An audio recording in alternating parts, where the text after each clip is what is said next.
सुप्रभात विद्यार्थियों, Shivalik public senior secondary school Jagatpura की ऑनलाइन कक्षाओं में आप सभी विद्यार्थियों का तहे दिल से हार्दिक अभिनंदन है। हमारे विद्यालयों के द्वारा कक्षा 10 की ऑनलाइन कक्षाओं का आयोजन किया जा रहा है। आप सबका कक्षा में हार्दिक अभिनंदन है।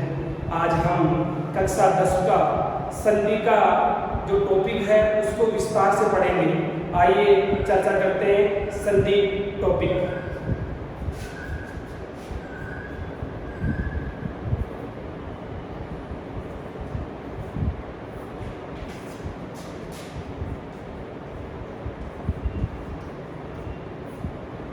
संधि और संहिता।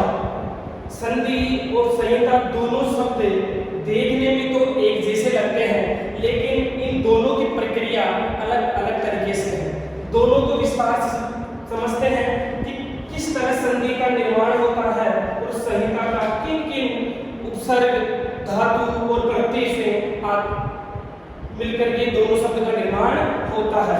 तो संधि आप सबको पता है कि सम उपसर्ग पूर्वक के धातु है दुधाय। कौन से बच्चों? दुधाय में की प्रत्यय जोड़ने से। कौन सा प्रत्यय जोड़ने से? की प्रत्यय। और संधि है परसवर्ण। परसवर्ण संधि। तो पहले अपन संधि के बारे में चर्चा करें कि संधि जो शब्द है, पद है, ये सम उपसर्ग पूर्व दुधाय, डुकी आदि सूत्र से और ये की हलंत से संज्ञा होने के बाद धातु शेष रहता है। तो सम उपसर्ग पूर्वक धातु में की प्रत्यय जोड़ने से संधि शब्द निष्पन्न होता है। और ये जो संधि शब्द है ये पुल्लिंग शब्द है। कौन सा है? पुल्लिंग। अर्थात अपन इसको इस प्रकार समझ सकते हैं कि अयम संधि। और संहिता को समझते हैं सम उपसर्ग पूर्वक धातु में इक्तर। कौन सा प्रत्यय? इक्तर। ये नित्य नपुंसकलिंग में टा प्रत्यय जोड़ने पर। कौन सा प्रत्यय जोड़ने पर? टा। टा प्रत्यय नित्य स्त्री संज्ञक होता है, यानी टा प्रत्यय से बनने वाले जितने भी पद हैं वो स्त्रीलिंग में चलते हैं। आप यहाँ देख कि यहाँ पर जो धातु है इसको ही आदेश कैसे होता है? एक धातु है ददा त्रेहि, एक सूत्र है ददा त्रेहि। ये क्या कहता है कि धातु से पूर्व, धातु के बाद में यदि इक्ता प्रत्यय हो। कौन से प्रत्यय? इक्तर। अर्थात तत् प्रत्यय इक्तर, तो वहां पर धातु ही आदेश होता है। कहने का अर्थ है कि यदि धातु के बाद या धा के स्थान पर ही आदेश होता है, इस सूत्र से ददा त्रेहि सूत्र से धा के स्थान पर ही आदेश होता है। तो सम उपसर्ग में धातु के योग से इक्ता प्रत्यय जोड़ने पर क्या बना? सहित। क्या बना? सहित। लेकिन टा प्रत्यय में आभार शेष रहने पर इसको बना संहिता। अर्थात ये स्त्री लिंग से संबंधित है। इयम संहिता। क्या कहेंगे? इयम संहिता। यहाँ पर अपन ने कहा कि अयम संधि, ये इसलिए कहा कि जो संधि पद है ये किसका है? पुल्लिंग का। और जो संहिता संज्ञा पद है ये किसका है? स्त्रीलिंग का। तो यहाँ पर अपन इसको लिख सकते हैं कि स्त्री संज्ञा, स्त्रीलिंग में है संहिता। अब इसको संधि को विस्तार से समझते हैं।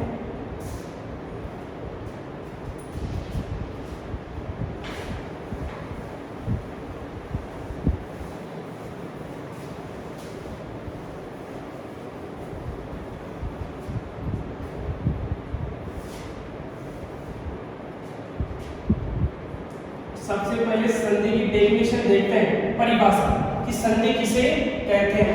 वैसे संधि की कई परिभाषा, लेकिन कुछ विशेष परिभाषाओं को अपन विस्तार से समझने का प्रयास करेंगे। सर्वप्रथम परः सन्निकर्ष संहिता।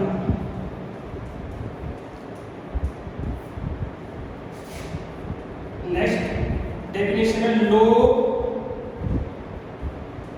आगम आदेश वर्ण विकारः संधि।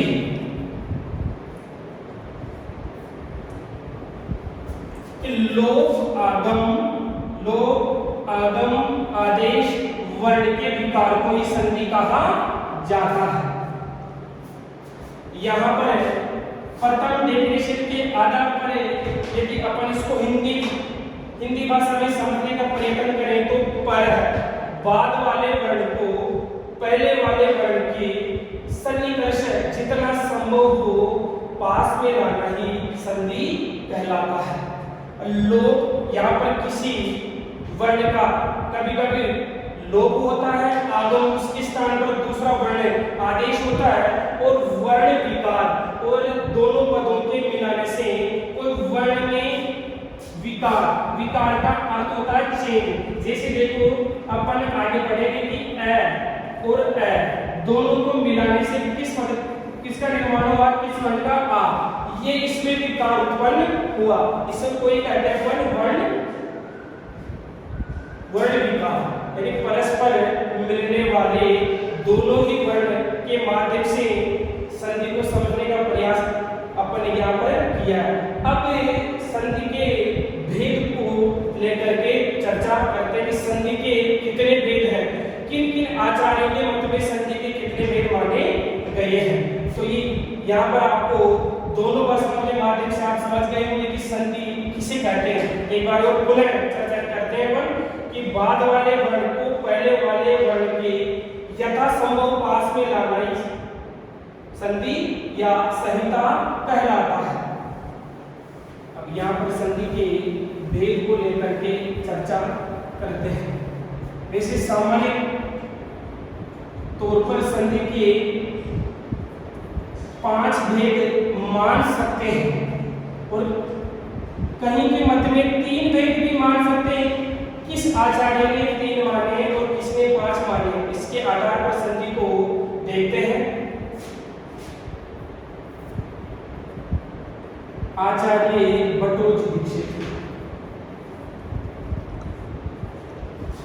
भट्टोजी दीक्षित, इन्होंने एक पुस्तक लिखी जिस पुस्तक का नाम है व्याकरण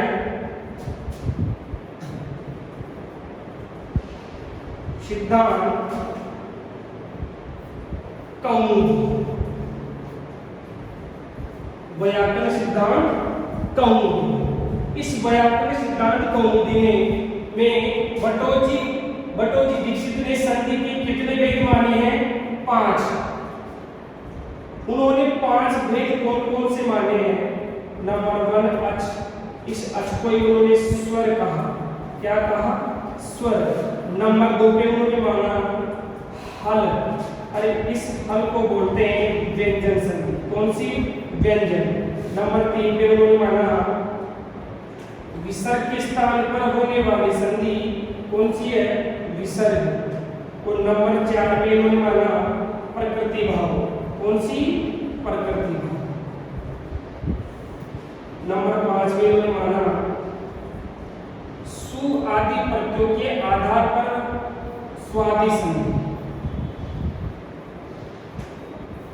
देखो यहाँ पर संधि के भट्टोजी दीक्षित के अनुसार तो व्याकरण सिद्धांत कौमुदी में संधि के 5 भेद माने हैं, लेकिन यहाँ पर 3 अकेडमी जो क्लासें हैं विद्यालय लेवल पे, वहां पर एक और आचार्य है और उन आचार्य का नाम है वरदराज। इनको प्रेम से आचार्य भी कह देते हैं। इनके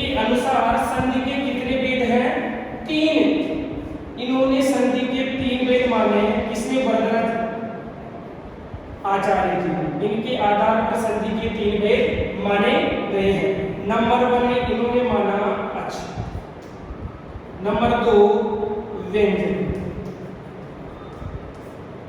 नंबर 3 में मैं माना विसर्ग। अब फिर आपके सामने एक बात आती है कि सर इन्होंने 3 माने तो 2 संधि को कहां एडजस्ट किया इन्होंने? देखो अच संधि में जो अच संधि है उसको प्रकृति भाव में पढ़ने का प्रयत्न किया है और विसर्ग संधि के अंतर्गत स्वादि संधि को इन्होंने माना है।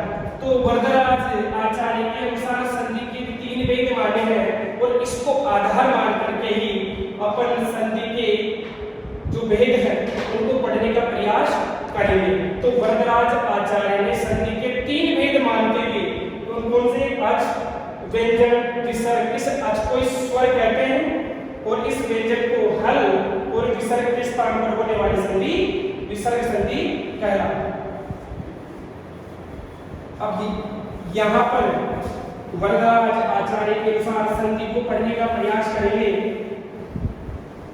लेकिन उससे पहले थोड़ा सी बात कर लेते हैं वाद विवाद कि कहां पर क्या वर्ण चेंज करना है। उस सूत्र के माध्यम से अपन समझने का प्रयास करेंगे। रसाभ्याम नोन है, रसाभ्याम नोन है समान पद, अर्थात र तथा स के बाद, र तथा स के बाद स्थित न को न आदेश हो जाता है। अर्थात पहले बात क्या है कि र और तथा स के जस्ट बाद में क्या हो न वर्ण, तो इस न को न आदेश होता है रसाभ्याम नोन सूत्र से। मैं ये पहले से बता रहा हूं ताकि जब अपन संधि का कार्य करें तो आपके मन में ये शंका ना हो कि सर यहाँ तो पद में न है और यहाँ पर आपने न कैसे आदेश कर दिया। जैसे एक समझने का प्रयास करेंगे, जैसे है किल प्लस न है, क्या है किल प्लस न है। आप देखो प्लस के पहले क्या बेटा र, ये र। अब इस प्लस के जस्ट बाद में क्या है न, तो यानी इस सूत्र के माध्यम से इस न को क्या आदेश होगा न। तो अब ये क्या बनेगा, ये र क्या है, इसमें स्वर का समावेश नहीं है इसलिए ये र इसके ऊपर चला जाएगा, तो ये न को न आदेश होगा तो क्या बना किरण, और ये र बनता ना ऐसे न को ये बना किरण है। ओके, एक और उदाहरण माध्यम से समझते हैं, जैसे विष प्लस नु, विष प्लस नु, श के जस्ट बाद में क्या बेटा न। ओके, तो इस न को क्या आदेश होगा न, तभी तो बना कैसे विष्णु, क्या बना विष्णु। इसी के माध्यम से एक सूत्र और है वर्णनस्य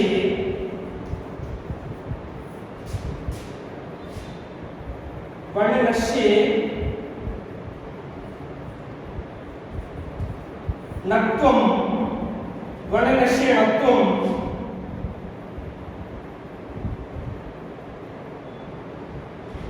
एक मिनट, वर्णनस्य नक्त्वम वक्तव्यम,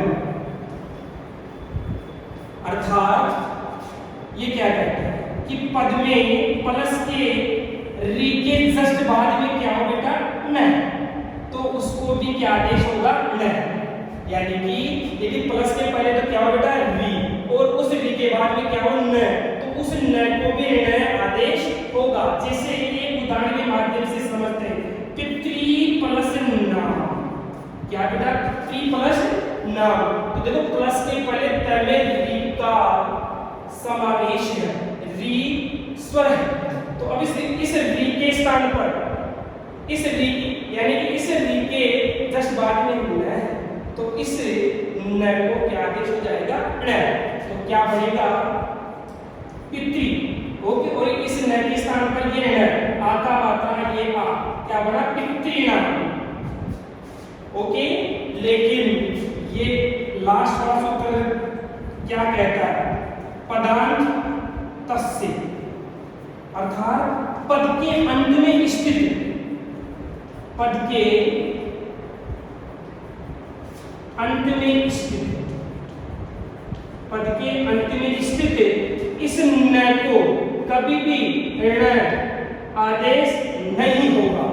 अर्थात ये कहने का क्या हुआ कि कोई भी शब्द रूप धातु रूप के अंत में यदि न है तो वह न कभी भी न आदेश नहीं होगा। किसमें जब अपन वाच्य परिवर्तन पढ़ेंगे तो वहां पर शब्द रूप और धातु रूप में स्थित इस न को न कभी भी आदेश नहीं होगा। उसने साफ साफ कहा सूत्र के माध्यम से क्या कि पद अंतःक्षेण पद के अंत में स्थित कभी भी न को न आदेश नहीं होगा। तो तीनों सूत्रों के माध्यम से अपन ने समझने का प्रयास किया कि र तथा स के बाद में क्या हो न, तो उसको न आदेश हो जाएगा और जस्ट री के बाद में क्या हो न, तो उस न को न आदेश हो जाएगा। लेकिन पद के अंत में स्थित इस न को कभी भी न आदेश नहीं होगा। और ये किसमें रहेगा? जब अपन कोई शब्द रूप और धातु रूप का अध्ययन करेंगे।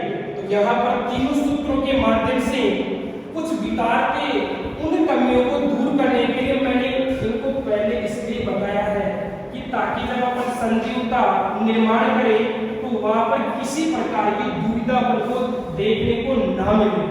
तो यहाँ पर संधियों के माध्यम से सर्वप्रथम अच संधि के माध्यम से सीखने का प्रयत्न करते हैं कि अच कोई क्या कहते हैं बेटा स्वर कि प्रायः स्वर परे, प्रायः स्वर परे स्वर, प्रायः स्वर परे स्वर भूति कि स्वर के बाद में क्या हो स्वर।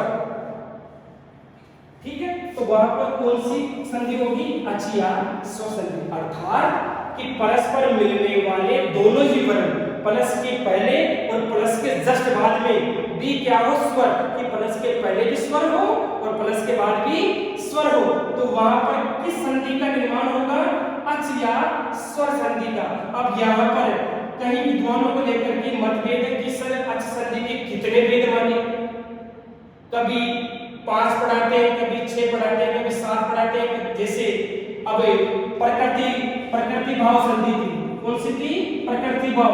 इस संधि को बटोजी दीक्षित ने अपने व्याकरण सिद्धांत कौमुदी में किसने माना है? अच में। अब यदि इसको भी साथ में पढ़ते हैं तब तो इस संधि के कितने भेद हो गए? 8। लेकिन यहाँ पर विद्यालय लेवल पर कक्षा 6 से लेकर के 8 तक तो संधि के 5 भेद पढ़ाए जाते हैं। फिर 9th और 10th में इसको थोड़ा और विस्तार से करने के बाद में 7 भेद पढ़ाते हुए यहाँ पर अच संधि के कभी 7 भेद हो जाते हैं। और उच्च कक्षाओं में जैसे कॉलेज लेवल पे फिर 8वां भाग पढ़ाया जाता है। इसके माध्यम से यहाँ पर कभी 7 कभी 8 वेदों को मान करके संधियों पर इसका अध्ययन करेंगे। तो यहाँ पर सबसे पहले पढ़ने का प्रयास करेंगे सवर्ण दीर्घ संधि। कौन से बच्चों? सवर्ण। देखो वैसे नाम से पता चल रहा है कि सवर्ण कि दोनों ही समान वर्ण इस संधि में अपन को देखने को मिलेंगे। देखो महर्षि पाणिनि ने अष्टाध्याय में प्रत्येक सूत्रों को सूत्र बंधन में बांधते हुए सिखाने का प्रयास किया है ताकि सुविधा के अनुसार सरल तरीके से उन्होंने सिखाने का प्रयास किया। अकः शवर्णे दीर्घः, अकः शवर्णे दीर्घः अर्थात अकवर्ण। बेटा यहाँ पर अकवर्ण कहने से क्या मतलब कि ए ई ओ रे और रे, अर्थात कि परस्पर मिलने वाले दोनों ही वर्ण प्लस के पहले भी अक और प्लस के बाद भी अक वर्ण हो, यानी अक सवर्णे दीर्घ अक वर्ण के बाद भी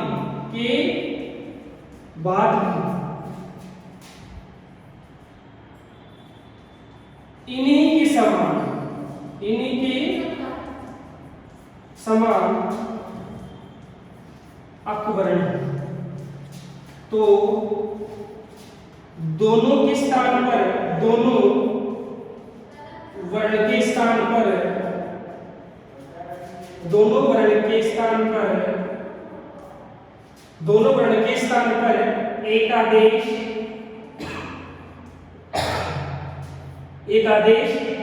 हो जाता है।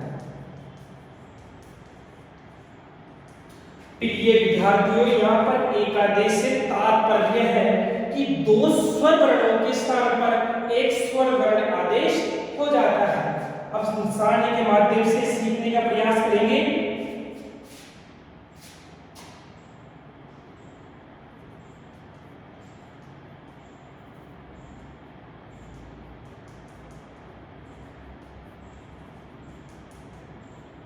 देखो इधर एक बात कि प्लस के पहले भी आपको क्या मिलेगा, अ या आ, और प्लस के जस्ट बाद भी अ या आ मिलेगा। तो दोनों वर्णों के स्थान पर क्या आदेश होगा, आ। ये जो आ आदेश हुआ है इसी को क्या बोलते हैं, एक आदेश। इस एक आदेश से तात्पर्य है कि दो स्वर वर्णों के स्थान पर एक स्वर वर्ण आदेश होने को ही एक आदेश कहा जाता है। ई ऑब्लिक ई, दोनों के स्थान पर आदेश हुआ दीर्घ ई, उ उ, दोनों के स्थान पर दीर्घ उ एक आदेश, री ऑब्लिक री। देखो ये ऐसे भी है, यदि इसके नीचे ये तो सिंपल री है यानी ह्रस्व, और ये दीर्घ री,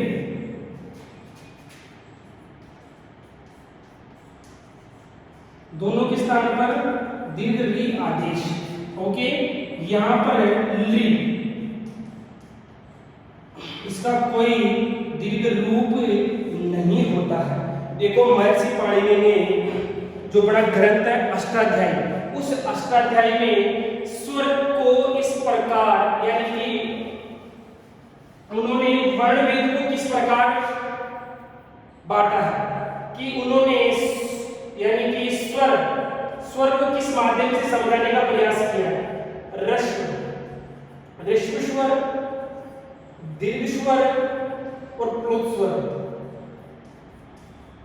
ठीक है, ऋष्व स्वर उन्होंने 5 माने हैं और दीर्घ स्वर 4 माने हैं।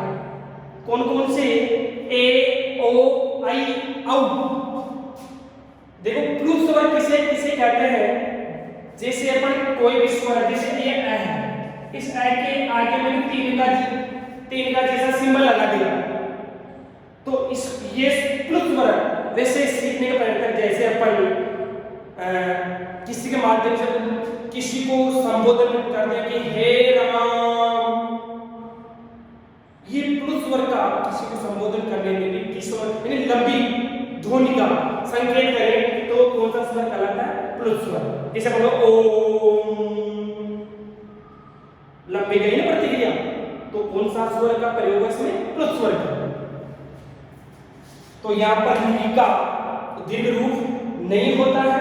अब इसको उदाहरण के माध्यम से सीखने का प्रयत्न करते हैं। एक बार और पुनः अकवर्ण की प्रायः परस्पर मिलने वाले अकवर्ण है, प्लस के पहले भी क्या मिलेगा आपको, अकवर्ण, यानी कि प्लस के पहले भी आपको इन वर्णों में से ही वर्ण देखने को मिलेंगे, और प्लस के जस्ट बाद भी, प्लस के जस्ट बाद भी इन्हीं में से कोई वर्ण मिलेगा। तो दोनों वर्णों के स्थान पर कर्म से जो ये वर्ण आदेश दिए हैं, कौन कौन से, आ, ई, उ, री, ओ, रे, ये सब क्या कहलाए, ये सब एक आदेश, ये वह सभी वर्ण एक आदेश कहलाते हैं। ओके, उदाहरण के माध्यम से सीखने का प्रयास करेंगे, एक एक को ध्यान से सीखना है।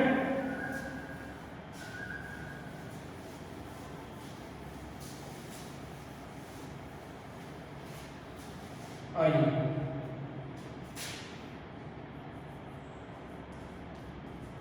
देखते प्लस अली।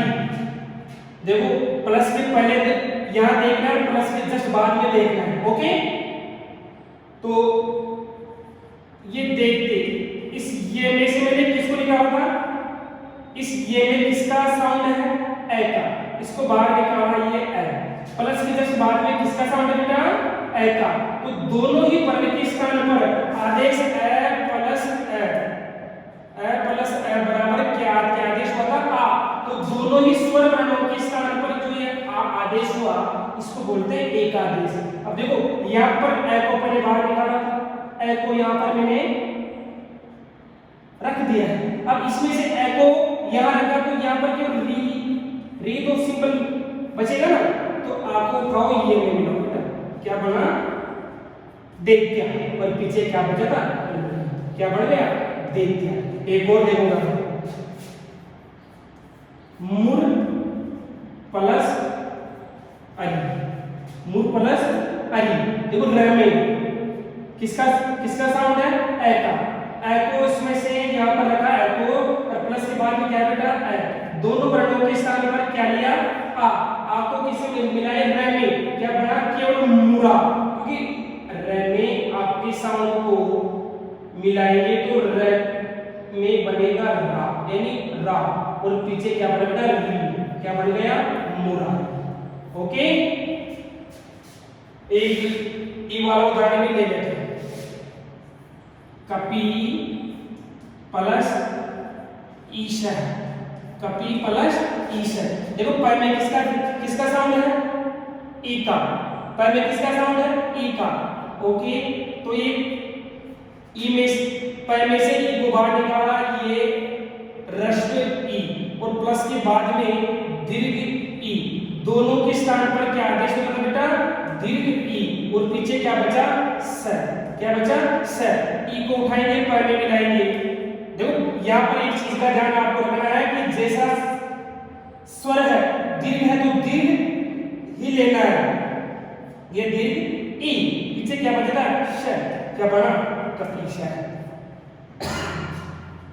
ओके, इसी के माध्यम से एक और सीखेंगे अपन, सुधी प्लस इंद्र, सुधी प्लस इंद्र। सुधी में ध में किसका साउंड है, ई का, दीर्घ ई, दोनों दीर्घ ई है, यहाँ पर ह्रस्व ई, लेकिन देखो चाहे इधर ह्रस्व ई हो, चाहे उधर ह्रस्व ई हो, चाहे इधर दीर्घ ई हो, चाहे उधर ह्रस्व ई हो, लेकिन दोनों के स्थान पर दीर्घ ई ही आदेश होगा, और पीछे क्या बचा इंद्रा,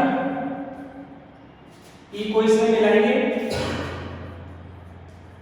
ये ई, पीछे क्या क्या बचा इंद्रा, क्या बना शुद्धेंद्र। ओके, अब उसके माध्यम से एक वाला उदाहरण देखते हैं,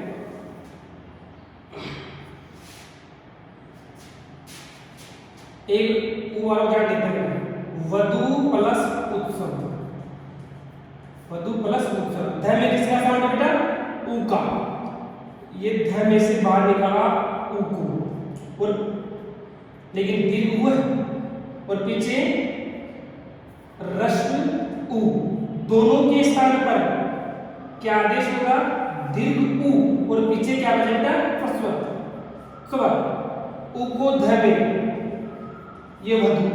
ओके, और पीछे ऐसे इसको जोड़ देंगे, क्या बना वधु उत्सव, क्या बना बेटा वधु उत्सव। तो ये उनके माध्यम से भी अपन ये सीखने का प्रयास किया, ये तो समझ में आ गया होगा, ए वाला दोनों उदाहरणों के माध्यम से सीखने का प्रयास किया। अब देखते हैं रीका,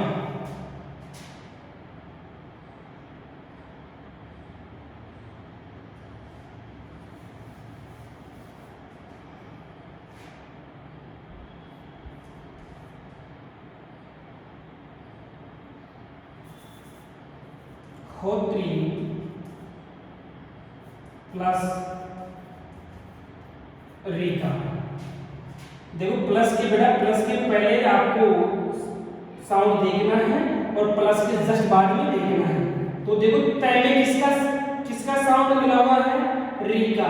मैंने री को बाहर निकाल करके यहाँ रखा और प्लस के जस्ट बाद में क्या बेटा री।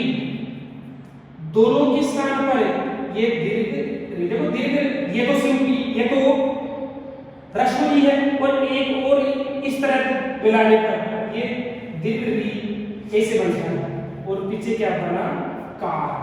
तो दीर्घ री को तय मिलाएंगे ये दीर्घ री और पीछे क्या था का, क्या बना होत्रिका। क्या बना होत्रिका है, क्या बना होत्रिका है। अब यहाँ पर एक ल वाला उदाहरण भी देख लेते हैं।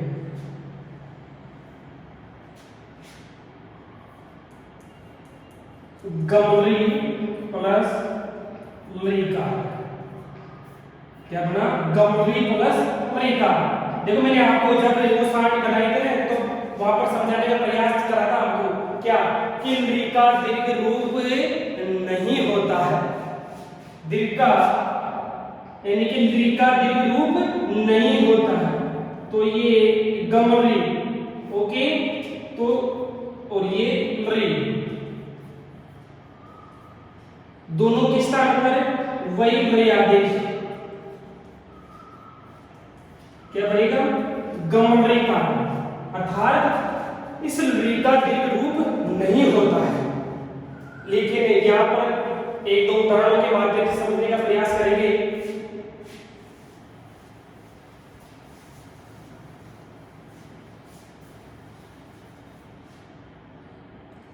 कि यदि री तथा री, यदि प्लस के पहले तो क्या मिले री और प्लस के बाद क्या मिले बेटा री, तो जो पहले वाला स्वर है ना उसी के आधार पर सेंटेंस बनेगा। जैसे कैसे देखो एक उदाहरण समझते बेटा कि होत्री प्लस मृका, क्या है होत्री प्लस मृका। अब देखो प्लस के पहले क्या है री की मात्रा यानी री का साउंड है और प्लस के जस्ट बाद में क्या है मृ। तो अब सर तीन अपने क्या है सर कि यदि री तथा री दोनों ही उदाहरण में आ जाए तो वहां पर अपन को कंफ्यूज नहीं होना कि सर ने कहा था कि जो पहले वाला स्वर जो साउंड निकल रहा है वही आदेश होगा। तो क्या आदेश होगा होत्रिकार, क्या होगा होत्रिकार है। तो यहाँ पर स्वर संधि में सवर्ण दीर्घ संधि को प्रत्येक एक एक दो दो उदाहरण के माध्यम से अपने सीखने का प्रयास किया है कि किस तरह अच संधि का कार्य होता है, अर्थात कि परस्पर मिलने वाले दोनों ही वर्ण स्वर हो वहां पर स्वर संधि आदेश होता है और स्वर संधि में भी अपने संधि नंबर यहाँ पर अपन ने प्रत्येक उदाहरणों के माध्यम से सवर्ण संधि को सवर्ण दीर्घ संधि को पढ़ने का प्रयास किया है। आगे की कक्षा में उन संधि को विस्तार से पढ़ेंगे। तब तक के लिए नमस्कार।